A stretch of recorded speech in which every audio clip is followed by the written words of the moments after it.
Bonjour à tous et bienvenue dans cette vidéo qui va être consacrée à la correction du devoir numéro 1. Alors le devoir numéro 1, ça concerne les chapitres de 1 jusqu'à 3 et se concentre surtout sur les diagrammes des efforts internes. Alors je commence par le premier exercice. Dans celui-ci, vous avez 4 poutres chargées d'une manière assez simple. Et on vous demande en fait de déduire rapidement sans faire le calcul, ou au moins faire le minimum de calcul possible pour déduire rapidement les efforts, l'évolution du moment fléchissant et l'effort tranchant dans ces poutres. Je commence par la première poutre, donc c'est une poutre qui est, donc elle a un appui double ici, donc puis un appui simple ici. Elle est chargée avec une charge concentrée en son extrémité. Alors, la première des choses à faire, c'est déjà de essayer de voir rapidement quelles sont les réactions d'appui qui vont agir sur cette poutre. Donc, puisque j'appuie ici, cette extrémité, donc j'aurai certainement une réaction appui qui va être dirigée ici vers le haut pour contrer cette action. Et en fait, j'aurai une autre réaction ici qui va être dirigée vers le bas pour équilibrer la poutre, parce que cette force, elle a tendance à faire pencher la poutre comme ça. Donc, pour que la poutre soit en équilibre, j'aurai besoin d'une action ici, dirigée vers le bas pour contrer l'effet de levier de l'action, ou de cette force concentrée à l'extrémité. Donc, en fait, maintenant, je connais à peu près mes réactions d'appui. Donc, j'ai une réaction dirigée vers le bas, une autre dirigée vers le haut, et j'ai ma force concentrée ici. Alors, je vais vous rappeler la convention des signes en R de 1 pour l'effort interne. Donc, pour les deux types de coupures. Donc, l'effort tranchant, quand j'ai une coupure négative, ça veut dire une coupure de ce côté, l'effort tranchant, il est positif vers le haut. Et de ce côté, il va être positif vers le bas. Puis, le moment de flexion, il est toujours positif lorsqu'il fait tendre la fibre inférieure. Donc, lorsqu'il fait sourire la poutre. Donc, j'aurai M ici, V ici et V ici. Donc, je sais que j'ai pas de charge répartie sur la poutre, j'ai uniquement de force concentrée, donc je sais que l'effort tranchant va être constant. Donc, j'aurai un premier effort tranchant qui est négatif de ce côté, dû à la réaction d'appui. Donc, il va continuer à être constant jusqu'à le deuxième appui. Ensuite, il y aura un saut. Donc, il y aura un saut qui va être égal à la valeur de la réaction d'appui. Et je peux venir maintenant de ce côté. Ça veut dire, je peux regarder ce qui se passe de ce côté. Donc, de ce côté, j'ai une force orientée vers le bas. Donc, il suffit que je regarde ici. Donc, j'aurai un effort tranchant qui est positif. Et en fait, donc, j'ai relié les deux. Pour le moment de flexion, je sais que mon moment de flexion, donc c'est l'intégrale de l'effort tranchant. Donc le moment de flexion, il va être linéaire. Et il va changer de pente là où j'ai de force concentrée ou de réaction. Donc mon moment, il va être négatif. Donc il va être négatif. Quand il va arriver ici, il va changer de pente. Donc je sais qu'ici, j'ai pas de moment, il est nul. Donc, je vais relier les deux points. Donc, j'aurai un moment négatif. Bien sûr, ici, il aboutit sur le même point. Donc, voilà pour le premier cas. Je passe au second cas. Donc, pour le deuxième cas, j'ai une poutre qui subit uniquement un moment concentré au second appui.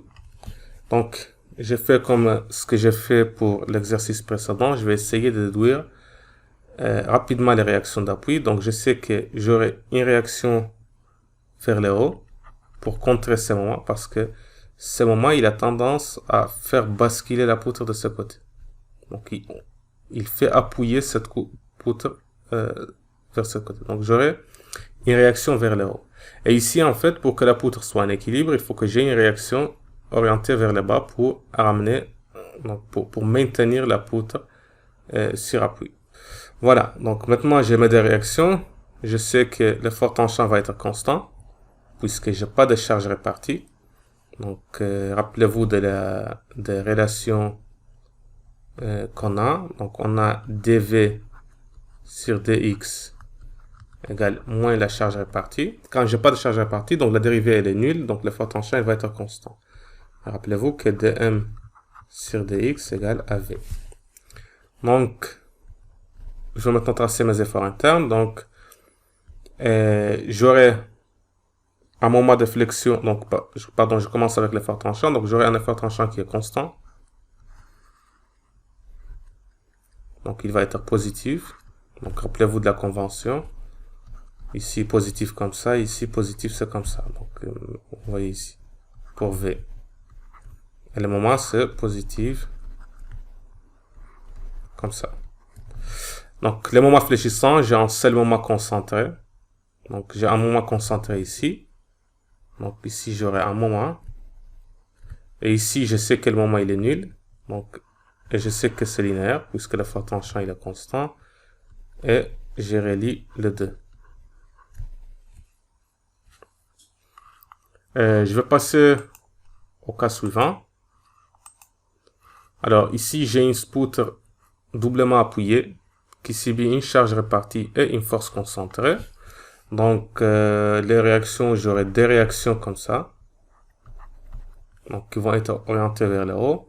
J'ai une charge répartie, donc je sais que mon moment, il va être quadratique et que mon effort tranchant, il va être linéaire.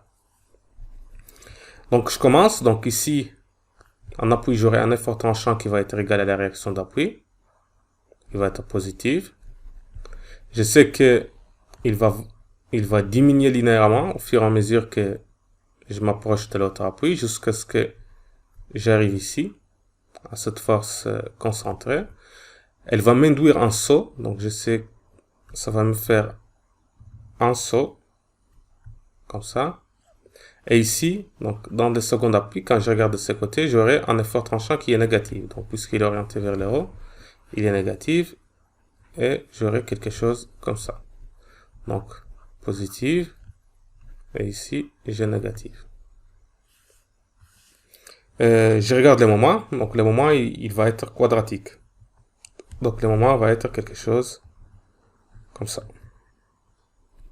Donc, il est nul dans les deux appuis et il est maximum au milieu, là où j'ai la charge concentrée. Donc, il va être positif. Donc, c'est un cas qui est assez simple. Je vais passer au dernier cas, qui est une charge concentrée avec une charge triangulaire. Alors, lorsque j'ai une charge triangulaire, donc une charge triangulaire, ça veut dire c'est l'équation elle est de cette forme. Q de x égale à Q de 0 fois x. Donc, la charge répartie elle est linéaire. L'intégrale de cette charge répartie, c'est l'effort tranchant, donc il va être quadratique, ça va être une parabole.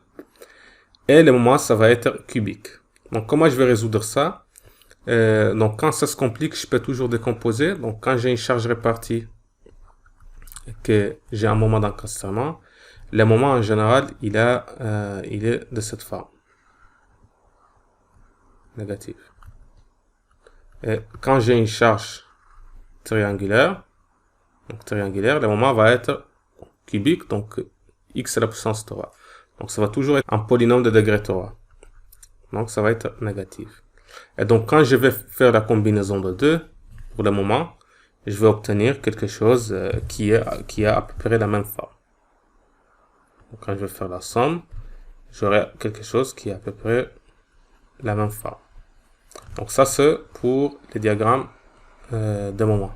Alors pour les diagrammes des efforts de l'effort tranchant, je vais procéder de la même manière. Je vais essayer de décomposer l'effort tranchant. Donc, l'effort tranchant, quand j'ai une charge répartie, ça va être quelque chose de constant. Pardon, quand j'ai une charge concentrée, donc ça va être constant. L'effort tranchant, il va être constant, il va être négatif, parce que c'est orienté vers le bas. Et pour une charge triangulaire, ça va être quadratique. Donc ça va être parabolique. Donc, ça va être quelque chose comme ça. Donc, quand je vais faire la somme, de 2, en fait, j'aurai une sorte de combinaison de 2. Donc, j'aurai une parabole qui va être décalée avec la valeur de la force ici. Donc, ça va être comme ça. Et comme ça. Donc, voilà, c'était le dernier cas. Donc, vous voyez que il suffit de se servir de vos connaissances basiques, de s'exercer un petit peu pour pouvoir déduire rapidement les efforts internes dans de structures simples. Donc cette capacité elle est assez intéressante pour un ingénieur génie civil parce que ça va lui permettre d'analyser rapidement une structure. Par exemple, sur le chantier, il peut rapidement vérifier si le ferraillage qui a été mis en place, s'il est cohérent avec la distribution des efforts internes dans la structure. On passe maintenant au deuxième exercice. Dans cet exercice, on vous donne une poutre qui est donc simplement appuyée avec une partie en porte-à-faux qui subit une charge répartie puis un moment concentré.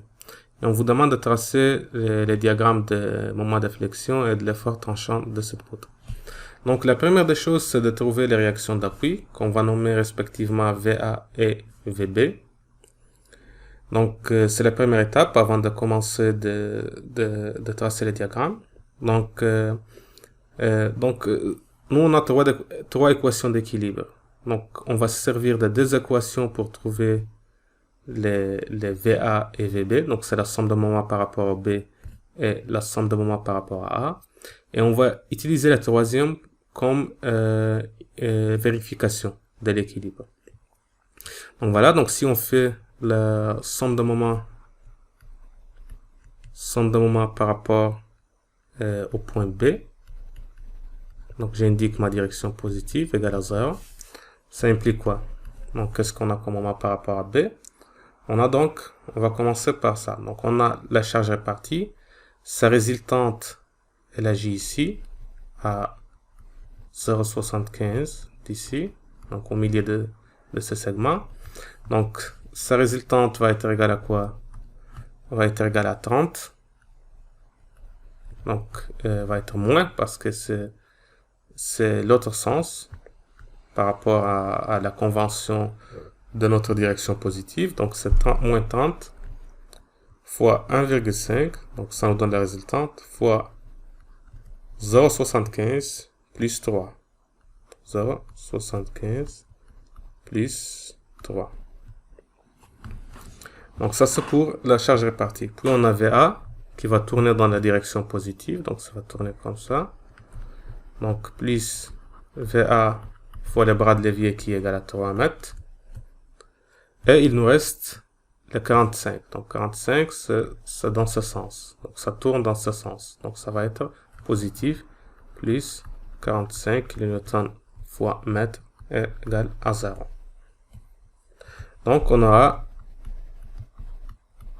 VA qui va être égal à 41,25 kN.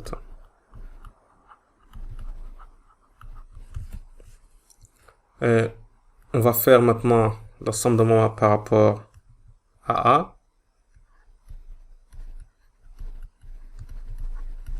Égal à 0, donc par rapport à ce point. Donc maintenant on a 30 fois 1,5 qui nous donne la résultante. Donc il va être en négatif, donc ça tourne comme ça. Dans le sens opposé de notre direction positive. Donc ça va être 30 fois 1,5 fois le bras de levier qui est égal à 0,75. 45 plus 45 qui va tourner dans la direction positive. Et il nous reste VB qui va tourner dans la direction négative. Donc moins VB fois le bras de levier qui est égal à 3 mètres. Donc c'est égal à 0. Donc on va trouver VB qui est égal à 3,75 kN.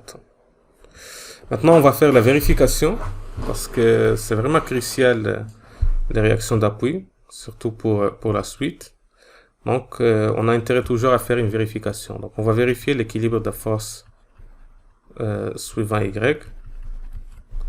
Donc, qu'est-ce qu'on a? On a 30, donc moins 30 fois 1,5 plus VA qui est égal à 41,25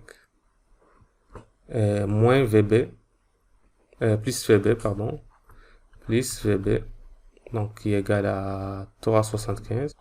Et si on vérifie ça, c'est bien égal à 0. Donc là, à partir de là, on est sûr qu'on ne s'est pas trompé dans nos réactions d'appui, donc on peut continuer l'exercice d'une manière plus sereine. On passe maintenant aux efforts internes. Donc on va commencer par l'effort tranchant. On a la poutre ici qui subit une charge répartie de 30 kN par mètre. On a une réaction d'appui VA qui est égale à 41,25 kN.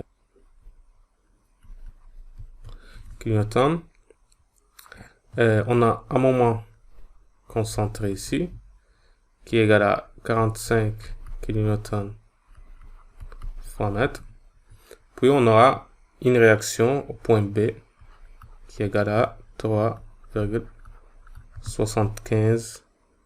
Donc pour tracer l'effort tranchant, donc on sait que dans la première partie il va être linéaire parce qu'on a une charge répartie. On peut le tracer directement, donc il pointe dans la direction négative parce que rappelez-vous, notre direction positive c'est comme ça et ici elle est comme ça.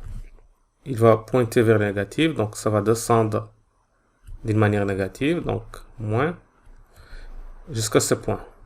Alors ce point, il est égal à, l'effort tranchant, ce point est égal à 30 moins 30 fois 1,5, qui est la distance ici. Donc ça nous donne moins 45 kN. Puis, il y aura un saut, donc qui va être égal à moins 45 plus 41,25. Donc, le saut, il va aller jusqu'à là, donc on restera toujours en négatif. Et en fait, ce saut, donc 41,25 moins 45, ça doit être égal à l'effort tranchant de ce côté, qui est égal à moins 3,75 kN, qu'on va relier ici. Donc ici, l'effort tranchant, il ne va pas être perturbé ici, puisque le moment concentré, ça ne perturbe pas l'effort tranchant. Ça va faire uniquement un saut pour le diagramme de moment. Si on regarde maintenant le moment de flexion, donc on va procéder de la même manière. Donc je sais que là où j'ai une charge répartie, le moment de flexion va être quadratique. Donc j'aurai quelque chose comme ça. Donc je commence avec une pente bien sûr nulle, puisque j'ai pas d'effort tranchant ici. Donc il va être négatif. Après il va changer de pente. Donc sa valeur va être 30 fois. Donc la valeur du moment ici, ça va être moins 30 fois 1,5 fois 0,75. Qui va être égal à moins 33,75. Après, donc le moment il va changer la pente. Donc on ne sait pas encore s'il va être dans la pente positive ou la pente négative. Ce qu'on peut faire, on peut venir de l'autre côté. Je sais qu'ici, j'aurai un saut de moment. Et je sais qu'ici, ça va être linéaire. Donc, je peux venir de l'autre côté. Je peux faire, donc, j'ai un moment qui est positif de ce côté. Donc, il va être comme ça. Donc, la valeur ici va être, donc, il va être positif ici. Donc, la valeur du moment ici, ça va être 3,75 fois 1,5. Donc, ça va être égal à 5,625 kN. J'y arrive. Kilonewton fois mètre. Je sais qu'il y aura un saut de 45. Donc, je peux donc 45 en négatif. Donc, j'aurai en fait moins 45. Donc, j'aurai la valeur ici Donc toute cette valeur, ça doit être égal à 45. Les sauts. Donc tout ce saut, ça doit être égal à 45. Donc en fait, la valeur ici, ça va être moins 45. Donc moins 45 plus 5,625. Donc ça va être à peu près ici, quelque part ici. Et je relie les deux avec ça. Donc ça va être égal à moins 39 375 kN en mètre. Et voilà donc, rapidement, en maîtrisant les différents aspects, les relations entre les forts tranchants et les moments, on peut rapidement tracer le diagramme de moment pour une structure qui est plus ou moins complexe. Alors, on passe maintenant au dernier exercice. Il s'agit d'un portique que vous voyez ici. On vous donne, avec la ligne en pointillé, on vous donne la fibre inférieure pour chaque poutre. Donc, c'est surtout pour avoir la même convention de signes. Donc, le portique, il subit uniquement une seule charge concentrée, donc localisée au milieu de cet élément-là. Et on vous demande de tracer les efforts internes du portique. Donc, on va procéder de la même manière que précédemment. On va d'abord trouver les réactions d'appui. Donc, pour cela, on va faire de la même manière la somme de moments par rapport à A. Donc, ça c'est A. Donc, je vais dire que ça c'est A et ça c'est B. On va faire la somme de moments par rapport à B, A, pardon, qui est égal à 0. Donc, j'aurai quoi? J'aurai moins HB. Donc, j'aurai moins HB fois le bras de levier. Le bras de levier, c'est cette partie-là. C'est ici. Donc, 3A. Donc, j'aurai moins HB fois 3A. Donc, VB, il n'a pas de moment par rapport à A, puisque la ligne d'action, ça coïncide avec le point A. Et j'aurai uniquement la force F ici. Le bras de levier, donc le moment de cette force qui est égal à plus F fois égal à 0. Donc, je peux rapidement déduire que HB égale à F sur 3. Voilà. Donc, je vais faire également somme de moments par rapport à B, qui doit être égal à 0. Donc, en fait, j'aurai VA, donc qui va tourner d'une manière positive. Donc, VA fois le bras de levier qui est égal à 3A. J'aurai F, c'est F là qui va tourner dans ce sens. Donc, c'est F fois A qui est égal à 0. Donc, j'aurai VA égale à moins F sur 3. Donc, j'ai trouvé la deuxième réaction. Et il me manque VB. Puis que je fasse la somme de force verticale égale à 0. Donc, j'aurai directement VB qui est égal à moins F sur 3. Donc, maintenant, j'ai mes trois réactions. Donc, je vais essayer de trouver les efforts internes sans faire le calcul. Donc, rapidement. Donc, je vais commencer par les V. Donc, l'effort tranchant. Donc, si je fais une coupe, donc ici, j'ai une force F ici, quelque part F. Donc, dans cette partie, avant que j'arrive à F, j'ai aucun effort tranchant. Donc, vous voyez, j'ai uniquement VA qui coïncide avec l'axe de la poutre. Donc, j'aurai un effort tranchant qui est nul. Ensuite, j'aurai un effort tranchant qui pointe vers le bas. Donc, il pointe vers le bas. Donc, rappelez-vous, ma ligne en pointillé, c'est en bas. Donc, ma convention de signes. Donc, je vais refaire ma convention de signes. Donc, positif comme ça, V. Et le M, c'est positif de cette manière. Donc, j'aurai un effort tranchant qui est constant ici, parce que j'ai pas de charge répartie, j'ai uniquement de force concentrée. Donc, ça va être égal à moins F. D'accord? Maintenant, je vais regarder cette barre. Donc, je regarde ce qui se passe à gauche de cette barre. Donc, dans cette barre, il y a uniquement un seul effort qui est donc perpendiculaire à la barre, effort tranchant. et qui est dirigé de cette manière. Donc, d'après cette convention, j'aurai un effort tranchant qui est égal à VA. Donc, qui est VA en positive, et VA elle-même, elle est égale à moins F sur 3. Donc, ça va être égal à moins F sur 3, ici. Donc, il y a plus VA, et VA elle-même est égale à moins F sur 3. Donc, maintenant, ce côté, il commence à se compliquer. Donc, je commence à regarder ce qui se passe ici. Donc, dans cette partie, j'aurai uniquement, donc, j'ai un seul effort tranchant qui est égal, qui va être égal à, donc, ma ligne en pointillé. Rappelez-vous de la convention. Je regarde maintenant sur le côté droite. Donc, c'est ça ma convention. Donc, mon V positif, il va être comme ça. Donc, j'aurai un V positif qui est égal, un V, pardon, négatif qui est égal à moins HB. Donc, HB, c'est égal à moins F sur 3. F sur 3. Donc, si je regarde cette barre, j'ai VB qui est, donc j'ai uniquement un seul effort tranchant qui correspond à moins VB. Donc, rappelez-vous, la barre, elle est, donc son bas, il est là. Donc, ça, VB va être négatif. Donc, l'effort tranchant va être négatif.